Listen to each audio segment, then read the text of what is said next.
As you know, the Meat Eater Live Tour is on April 23rd through May 5th. Chances are in a town near you. What you may not know is you can win tickets to each of these events just by going to a backcountry hunters and anglers pint night. There's going to be a pint night in each of these towns: San Diego, Salt Lake City, Tempe, Anaheim, Boise, Sacramento, Missoula, Portland, Tacoma, where you can compete in Meat Eater trivia and win not only tickets to the show, but a chance to be on stage with all of us. So get your butt to a pint night, and we'll see you on stage.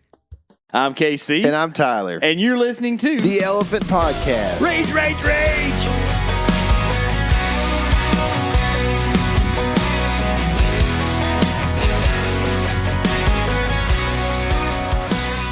What is going on, y'all? As you realize, this is the Rage Podcast of the Element Podcast. This podcast is brought to you by First Light Gear.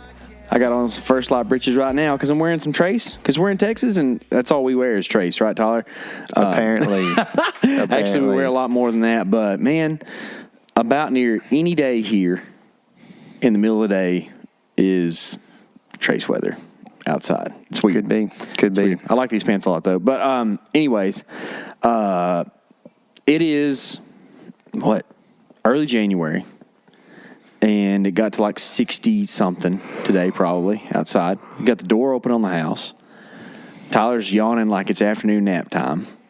And it just feels About good. time for sleep. I guarantee you. I'm tired. But I've been fighting a headache the last couple hours. But probably because we get on these rabbit trails trying to figure out. We got like some really cool ideas, y'all, stuff we want to do for videos. But there's a lot of research involved, and like texts and phone calls to be sent and to try to be received, and it by the end of the day you end up just like beat because people don't actually want to answer their phone calls, and especially if they work for the government. And it's hard to get in touch with people to see what you can do, how you can do it, if you can get a permit for it, all this other stuff. So but here's frustrating. This is how they work. They're like, we're gonna make it hard, and it's gonna be like hard to figure out. But you know what? If you go down there and do it wrong, we're gonna find you. Mm-hmm. That's how they roll. Yeah. If you're listening to this podcast and I just called you because you're a game warden, call me back. I didn't get an answer today. I called TPWD. Because that's Texas Parks and Wildlife Department. Oh, I thought that was Texas Public Wasting Disease. That's the same. Same department, same building. CWD and TPWD, same building. They love to regulate us because regulator. We're just so regular, so we're regulated. But here in our county, this is a Texas sad story for regulation, if you want to hear it. We have essentially 3 deer seasons. We have a archery season, we have a general season, and we have a muzzleloader season. And then within there are tiny seasons sprinkled in, like youth season, which overlaps some of those seasons. And gun season is general season, but you can also use a bow there, or a muzzleloader, or a crossbow if you would like to. You can use a crossbow during archery season. And youth can hunt at other times too. And then there's a youth season that's going on during the muzzleloader season, but the youth can use whatever weapon they would like to. However, in the muzzleloader season, which occurs on the 8th through the 21st of January in our county, you can only use a muzzleloader, which is a device that is loaded by everything through the muzzle. That does not include ball and cap guns like a old school revolver. You can't even use that. It has to be a muzzleloader. So that's fun. There's this thing called a lesser weapon. Some government agencies would designate that a lesser weapon could hunt during X season. Yeah. Kind of sounds like they're trying to sell something. Is that what's entailed in the Texas muzzleloader season? No, it does not qualify. There's no lesser weapon. There's only one thing you can do, and it's only muzzleloader hunt. Not black powder, but muzzleloader. Yeah, muzzleloader. Yeah, that's right. It's not a black powder season. It's a muzzleloader season. So what's you the point of that, you have to KC? own a muzzleloader to hunt that season and extend your deer season. What if you don't own one but you borrow one? You can do that. Thanks for the clarification. Which might be what you're doing. What is the reason that they would do this thing? Well, I bet you that someone at Thompson Center or someone at night knows somebody at Texas Parks and Wildlife. You think? Yeah, just a guess. I don't know. I mean, it's going to be in the books, and I'm going to go by what the book says, right? But the idea is that... So no, like, civil disobedience from you? No, not usually. Not if it's going to involve a fine. I'm pretty sure you got on Clay's podcast and talked about how you wanted to be a civil disability guy. Yeah, well, one of these days I might have to be. But for now, I've inherited a muzzleloader, which is nice. It's not a nice muzzleloader. It's kind of one of the cheap ones, but it works just fine, whatever. It ain't one of those...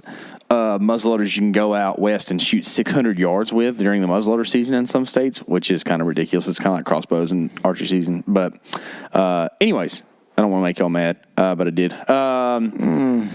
You have to use only a muzzleloader, which sounds like they're just trying to sell muzzleloaders to me, personally. But maybe somebody can prove me wrong. All that to say, I'm trying to take this friend of mine hunting. His name's Hunter. He's 18 years old. And he was in my youth group, and Hunter's a good guy. And within the Texas seasons as well, there are only certain days you can kill does because of biological data, I think. Like, biologically, it shows that you shouldn't kill does in late November or the month of December, right? I mean, which biological report are you talking about? I'm speaking facetiously. Mm-hmm. There's really no reason for that, except that's just the way they have it. That you can kill does in all of archery season, the first 2 weeks of general season, and then a month and a half gap happens where you can't kill does, and then again in muzzleloader season, you can kill does. On my property, where we're going to go hunt with a muzzleloader, because that's where it's legal, there are no legal bucks. There are no bucks that are 13 inches wide on my property and have not been for quite some time. There also are no spikes on camera that I have seen. So those would be the two legal bucks. There's unbranched antler or a buck that has a inside spread of 13 inches or greater. Neither of those things exist on my property. Therefore, for my friend Hunter to have a hunt that includes opportunity, he needs to go out there with me during muzzleloader season so he can shoot a doe, and he will be able to do that, I think. They are there every day of the week eating my corn, and we're going to have a good time shooting one with a muzzleloader from about 45 yards away. Now, in here is the problem. Hunter, through his high school outdoor education program, did all it took to have a hunter's safety certificate. However, he says that the teacher didn't really turn in all the stuff, which I don't really know how all that works. But essentially, he took the class, took the test, passed it, but is not hunter safety certified in the state of Texas.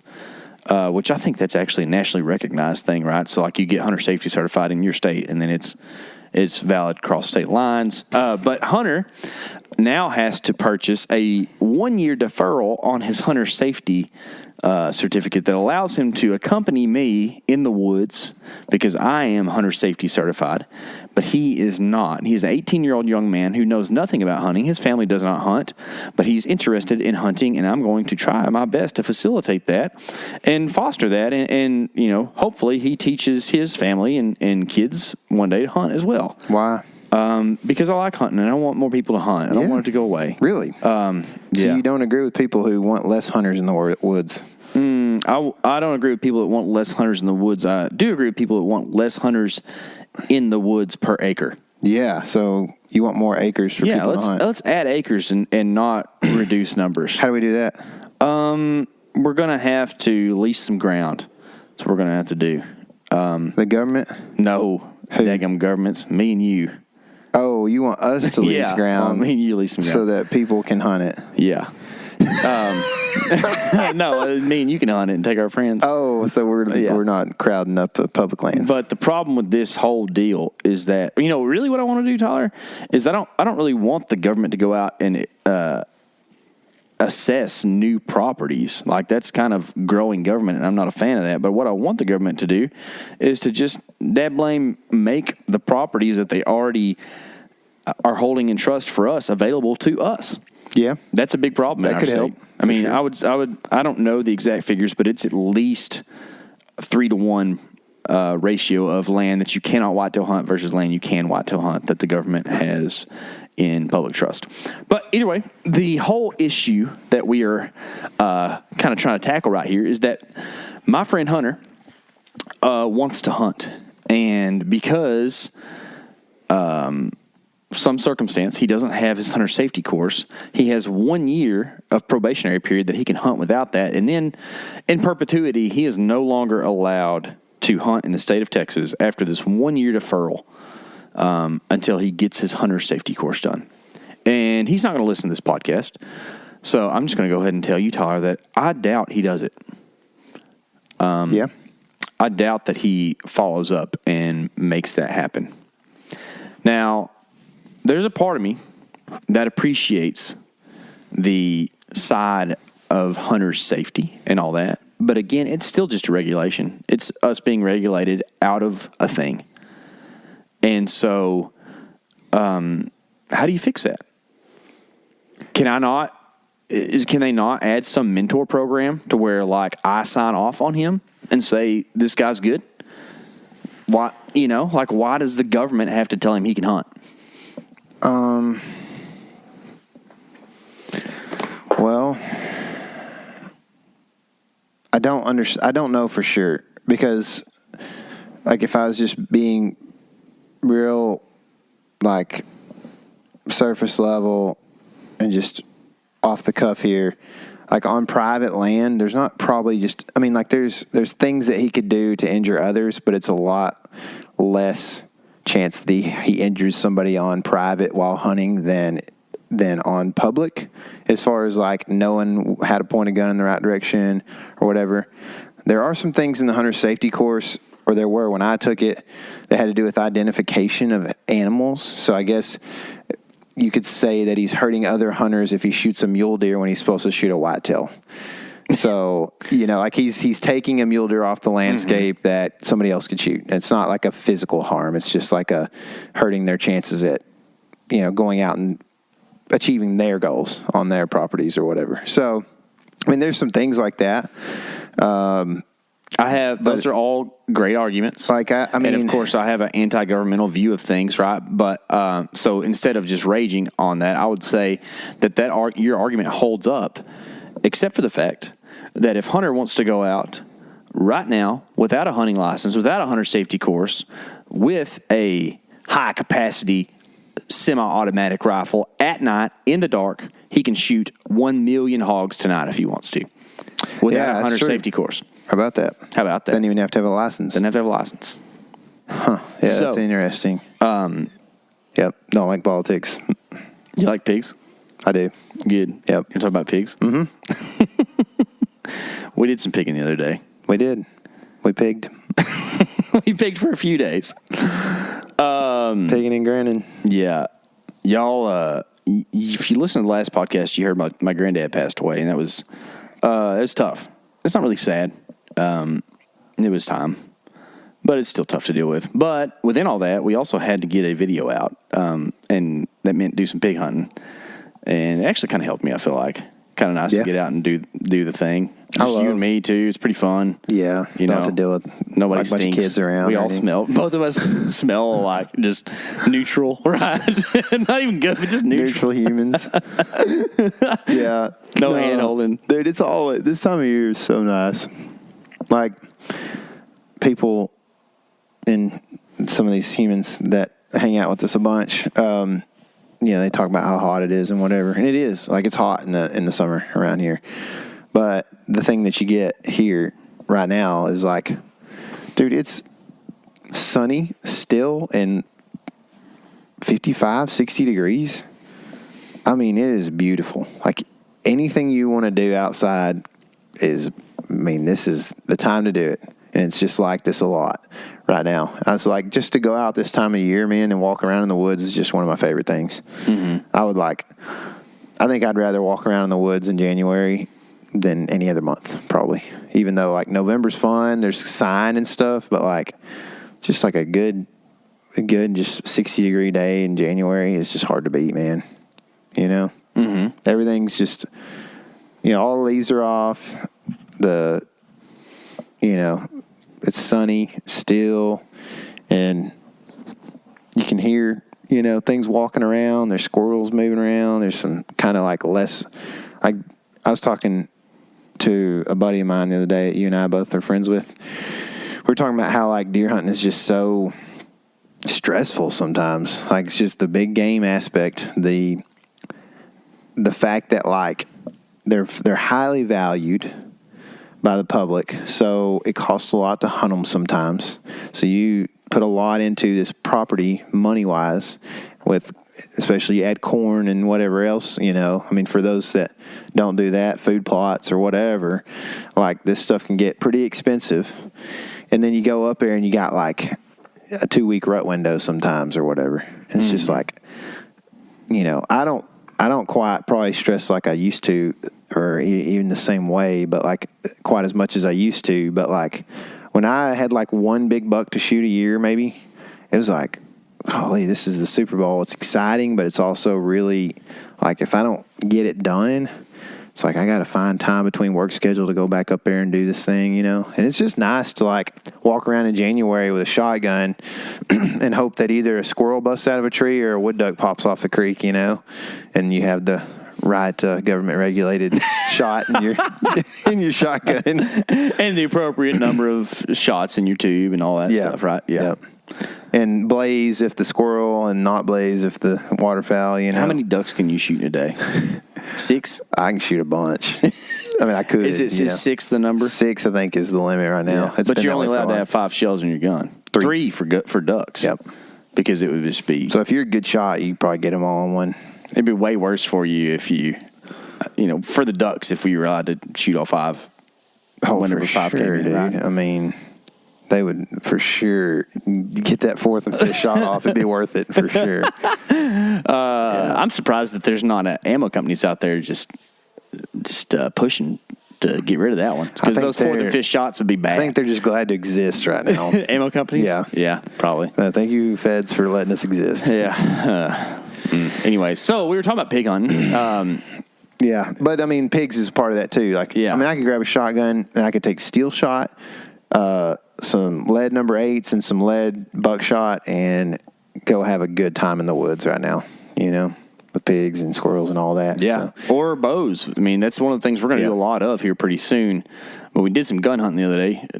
You really wanted some hog meat, and we made that happen. We got a lot of it. We got a lot. Yeah. We went from like a nearly empty freezer to like a completely full freezer. It's the opposite of burying the lead, right? Isn't that what that's called whenever you don't give it away, right? You kind of tease it, but if you I don't know if I've ever heard that expression. It's like a newspaper expression. Oh, I might have it mixed up. Well, this thing used to exist. No kidding, dude. The paper, there used to be a big newspaper building in Sulphur Springs, and it's moved to this little bitty office now.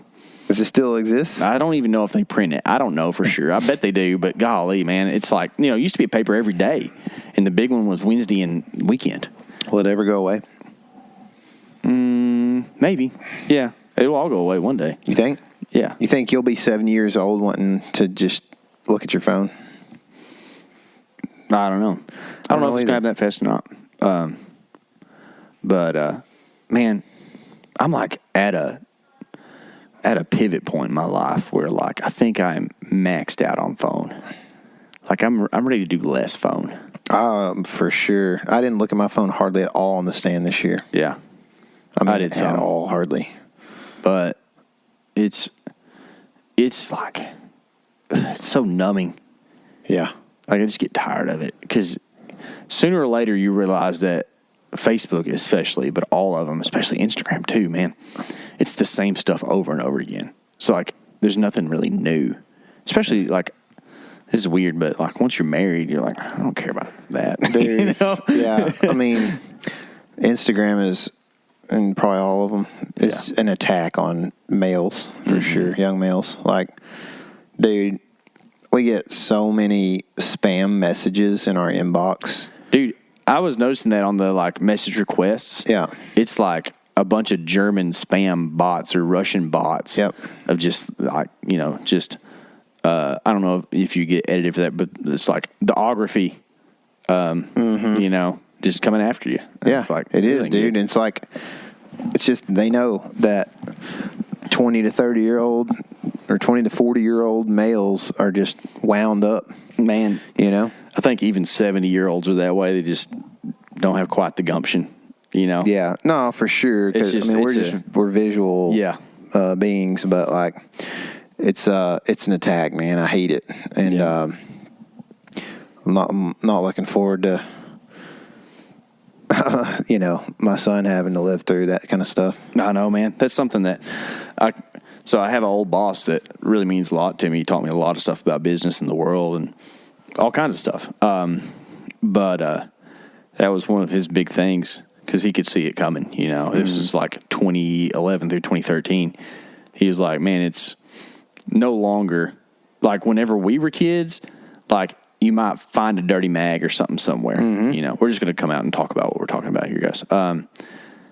And it was different. And now it's like not every kid was exposed to it early, but now it's like, and there's statistics on this stuff, but like kids are exposed to, racy stuff very, very early. Yeah. And he said that he had to start, or his change was that it was, what are you going to do whenever you see it, instead of like trying to tell your kids to stay away from it. Like what are you? Oh, for sure. What's your reaction? That's the way to look at it too, man. I think because, I know some people who were like quote unquote sheltered as kids and went off the daggum deep end at some point in their 20s, and end up probably a lot of them end up being really good people, man, and get through that. But like you can't just ignore it, dude. Yeah. I mean, Jesus did not come to this earth and ignore sin. You know what I mean?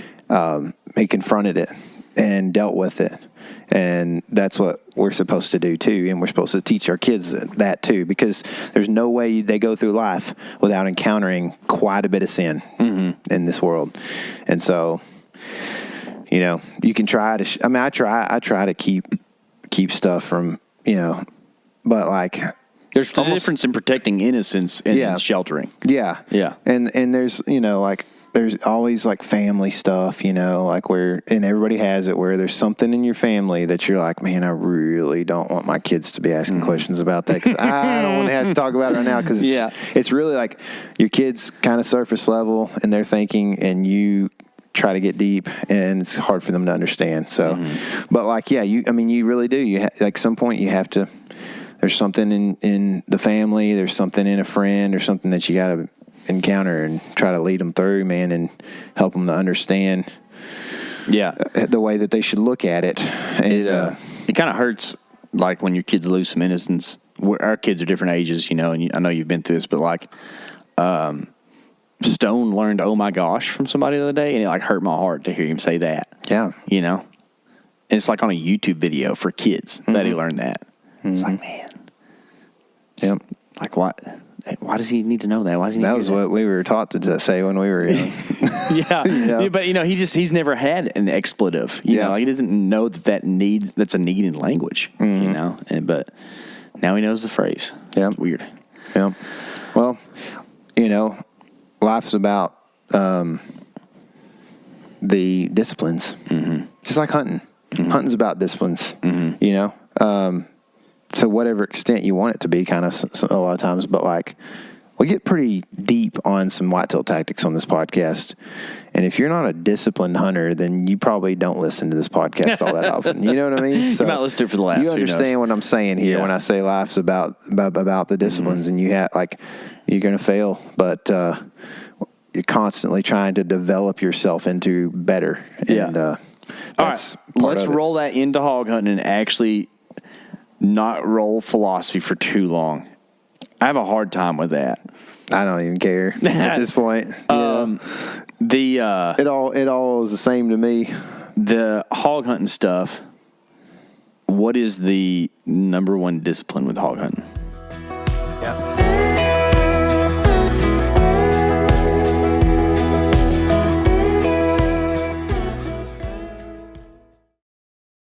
As you know, the Meat Eater live tour is on April 23rd through May 5th. Chances are in a town near you.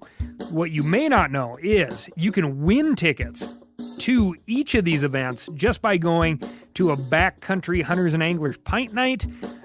There's going to be a pint night in each of these towns: San Diego, Salt Lake City, Tempe, Anaheim, Boise, Sacramento, Missoula, Portland, Tacoma, where you can compete in Meat Eater trivia and win not only tickets to the show, but a chance to be on stage with all of us. So get your butt to a pint night, and we'll see you on stage.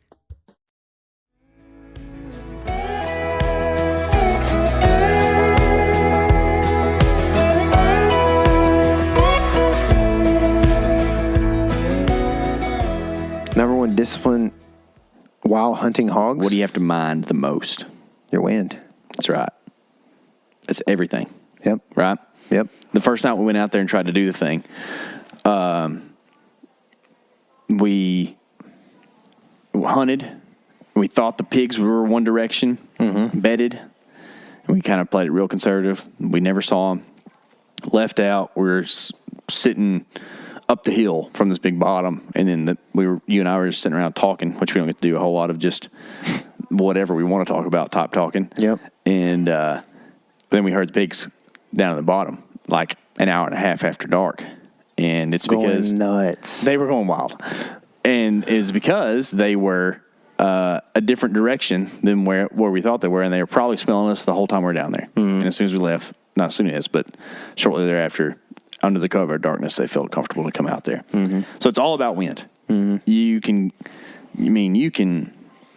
also smell them, which is pretty handy. And you can tell where they're at sometimes by the smell, or tell where they've been recently. And if you go into a property and blow your wind across the whole thing and stomp it up real good, there's a good chance that you don't see them for a couple days. Yeah, for sure. They're not as easy as people make them out to be. But they have some. Like, if you figure them out, you can kill them. But it ain't just like I'm just going to go down to Texas and shoot some pigs. Yeah. I think sometimes some groups of pigs are the way they set up in relation to a feeder would be like a guy walks in and just has it right, and it seems easy. And then I think that the thermal thing makes it also seem like pigs are easy, but deer would be easy at night too. You know what I mean? So like deer are they're way easier than pigs. Yeah, I think so too. They're dumb at night. They are. They'll let anything slide, man. Yeah. But yeah, I mean, I think that pigs are more difficult than maybe even we've let on at times on the podcast. I mean, they're because they're kind of nomadic and also gregarious. They like other things of their species. So like a bunch of hogs like to hang out together. They're influenceable by each other, and not necessarily they can find anything to eat. So like they don't have to go to that feeder to get something to eat if like the big mama pig wants to take them to go grub in the hay pasture instead. So they can be patternable, but then they can all of a sudden just break pattern like no big deal. Whereas like deer, like you might see the same four does in a family group come out to a feeder every day for 2 months straight, or to a field every day for 2 months straight. You know what I mean? So they can be a little bit sporadic at times, and also like within night and day they can be sporadic too. So if you're wanting to hunt them in the day, you're wanting to bow hunt them, like you're not going to do that at night. So you just kind of got to wait until something happens where they show up in the daylight if they've been coming out at night, which is one thing that we struggle with on this particular hunt. We're in a weird time of year where they're like doing this thing where they transition from being able to eat acorns anywhere they want to having to actually roam and find food. Yeah. And I think that's what we were noticing is that we just now got consistent frosts to be able to rot acorns. So they've been able to eat acorns until the new year. For sure. And not have to go, and we saw the good part of that too later. But it makes it to where they're just not roaming around and makes them really tough to find in the daytime. And then I was telling our friend Giannis about this today because he's going to do some hunting with us. Like mid-January through about mid-March, all of a sudden it's just like you can find pigs all the time anywhere because they just are roaming around like crazy. And I think it also coincides with a peak breeding time for them, too. This time of year, it seems that's like interesting. They can breed anytime they want to, but I think that they have, like, parts of the year where they do more of it. And it seems like right now is one of the times. I think it's probably because a lot of sows are really healthy. Yeah. And so their bodies are telling them that they're able to bear. That makes sense. Yeah. Yeah. That is very interesting. I was telling him, I think that there's peak breeding right now and then late summer. I think that's when they're two really peak breeding. That's when I see the most like boar messing around type activity. But I wonder if there's like, I mean, I'm sure there's some sort of pheromone thing for like individuals, but I wonder if there's like a rut thing with them where like, for that month, there's boars that are doing more stuff. Yeah, be interesting. I wonder if there's any studies out there. I bet you there's somebody in Europe that could help us out. Yeah, with that. That's actually I should interesting. do that. I should pursue that a little bit. That would be cool. I think that, and you were talking about how the sows are really healthy right now. We ended up, so we made a video. If you haven't seen it, it's on YouTube. You should go check it out. It's pretty cool. It is a cool video. It's different kind of than what we've done. We put the whole thing together where it was like me and Eric went out with before Christmas with I went with the bow and filmed, and we saw a rut fest of deer happening. Rager. And then put up a feeder that day. It was that day. Put up a feeder and then got the pigs kind of like centralized. But like, again, we couldn't get them in the daylight really. And we tried to hunt them in the daylight, so y'all could see them on camera a little bit easier.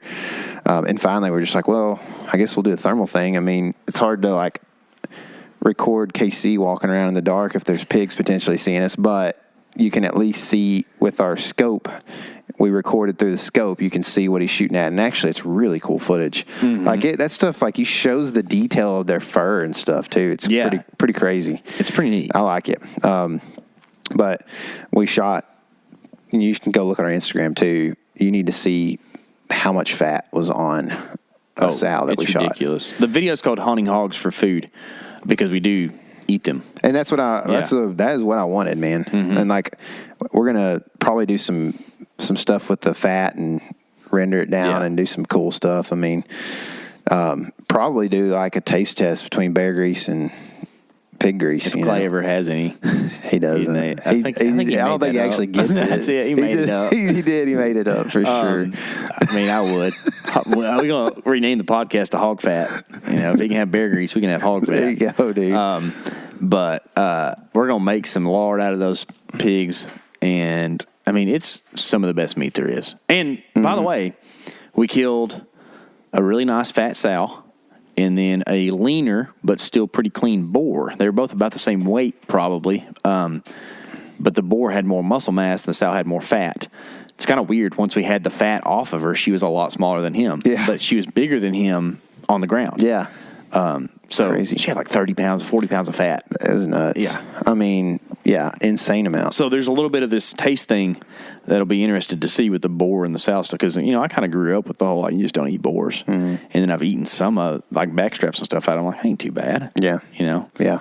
I mean that size boar, I don't see any reason why not to eat it really. Yeah. I mean it's just like, especially for people who really like, which I do, meat that just like doesn't taste weird. You know what I mean? It tastes just like good meat. You know what I mean? Like, I like that. There's no like off flavor. There's no like what people call gamey flavor really in that pork, you know. And I think it's all about keeping it clean. And yeah, I do too. The way we did it's the way to do it for sure on a board. Like carry them out whole or field dressed, and then hang them up and clean them the right way. Mm-hmm. And we include some of that in the video too. If you ever wanted to see how you do it on a pig, it's essentially the same as you do with a deer. But we did cut the ribs out on these because they have thicker ribs, which means more meat, and I'm pretty excited to eat those. Me too. I'm interested in seeing how they turn out for sure. I think I got the hog book by my friend Jesse, and I think there might be a couple of rib recipes I'm sure that there are is. pretty good. Yeah. So, I mean, we can make it happen. We live in the land of barbecue. We talked about this the other day about all the stuff. Mm-hmm. We're going to lean into our barbecue side on this one. That's right, man. Yeah, make some good stuff. Which I haven't done. I don't like personally get to do much barbecue. I don't really have I got a smoker out there, but it's kind of does fast smoke. Mm-hmm. So it's kind of like a finisher or a starter or whatever you want to say. It's not really like you just sit there and smoke it for 12 hours, you know. So I just haven't really done much. Hog in y'all's oven this summer. Yeah, that's right. Greg did some, right? Yeah, but you remember the catastrophe of it. Yeah, Grease Fest. Yeah, isn't that cool? Yeah. That meat was good, though. It was good. Yeah. Yeah. My walls are yellow, but... yeah, but it was cool, man. Yeah, and, it was fun. In fact, I will likely shoot a few more pigs with a thermal. I think it's kind of neat. Yeah, it's really close to like what I like about it is like since you and I are not afraid to eat it, it is like almost it's a very like it's still hunting, but it feels more when you got the thermal like, hey, I'm going out to get a chicken to put in the pot. You know what I mean? And I kind of like that because it's like when you need it and you know you need it, you go get it. That's right. You know what I mean? As opposed to other things. A while ago you said thermal, and I thought you meant like wind shifts. But you meant the thermal scope. Yeah. Yeah. And for those that don't know what we're talking about, it's a thermal imaging scope that sees heat. It recognizes heat signatures. So you're looking at a display that shows variance in temperature, and it looks like an image, but it's actually a heat print, pretty much. It's not. We weren't talking about thermal wind shifts whenever it cools off or whatever. Yeah.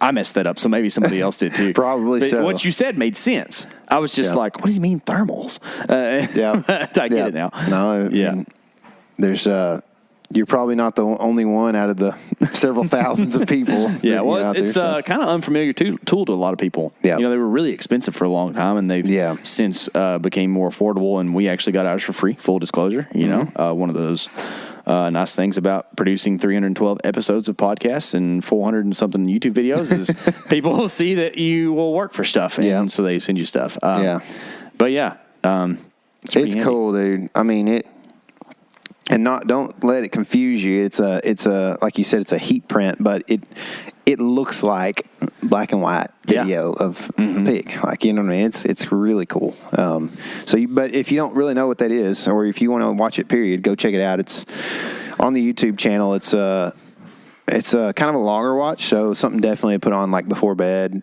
or as you go to bed or whatever, maybe, or when you have some time. I think it's like 40 minutes. And you don't have to watch the whole thing either.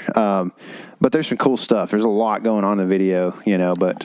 we got a bunch of cameras down there like we usually do, and we've got those Moultrie-Ranch Series feeders set up down there, and the pigs have been going nuts. I sent you a picture yesterday. There's two groups of pigs at the feeder, and you can tell that there's like two like family groups or whatever they call them, sounders, right? And so, like, there's this one that's sitting off behind, waiting on this front one to finish up so they can move in. And it was like, I don't know how many pigs are in that picture, but it seemed like 100. It's probably like 25, but 125. It was a lot. It's crazy. It was, man. It was. I could count them, I guess, but yeah. There was a lot of them, man. Yeah, so. I was pretty. And there's some red ones in there, which those are related to that big red pig, dude, for sure. Can we make that happen again? That red one was fat too. I don't know if you remember that. Yeah, I say. Maybe I saved fat off her. I don't remember. We saved her, though. Oh, that's the one that Greg cooked in the oven over here. Yeah. Grease. Tasty. Yeah.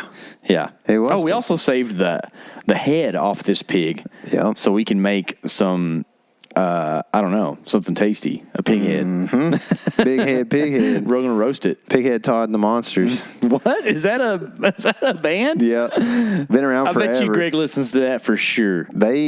I was, how Meat Eater did that tour thing. They played like these theaters, or they did these like theaters. Well, one of the, what do they call it when they put the band names up on the marquee? It said Big Head Todd and the Monsters. Big Head Todd and the Monsters. Oh, and right. I couldn't believe that they're still playing and touring, because when we used to see it, like we played Granada Theater in Dallas, and they'd be on the docket at some point, and they've been around for forever, dude. It's cool. Yeah, it's kind of like a little bit of an indie band. I like it. Yep. Anything else you want to talk about? Man, I want to fish so bad I can't stand it, but I don't know if people want to hear about it. That's for sure. Man, I don't know if I have anything else to talk about. We might need to just save that, because we've been talking for a long time today already, and fishing. The people want to hear about fishing in a couple weeks. Like when I catch a big one on that swim bait I bought the other day. I guarantee you, dude, around February 14th is a good time. 14th. Dude, here's the deal, all right? A number of years in Texas, on our local lake, I'm not going to tell you because, it's a secret. I have seen fish on the beds the second week of February. And then we'll get a cold front and it'll push them off. But, there's a window there that you can hit. And it is worth trying. So, go out and get you some fillets. Because it's the good stuff. Remember, be an outdoorsman all the time. It's not just deer season. We all about living in our elements, right? That's right. I love a good elephant living. This is your element. Live in it.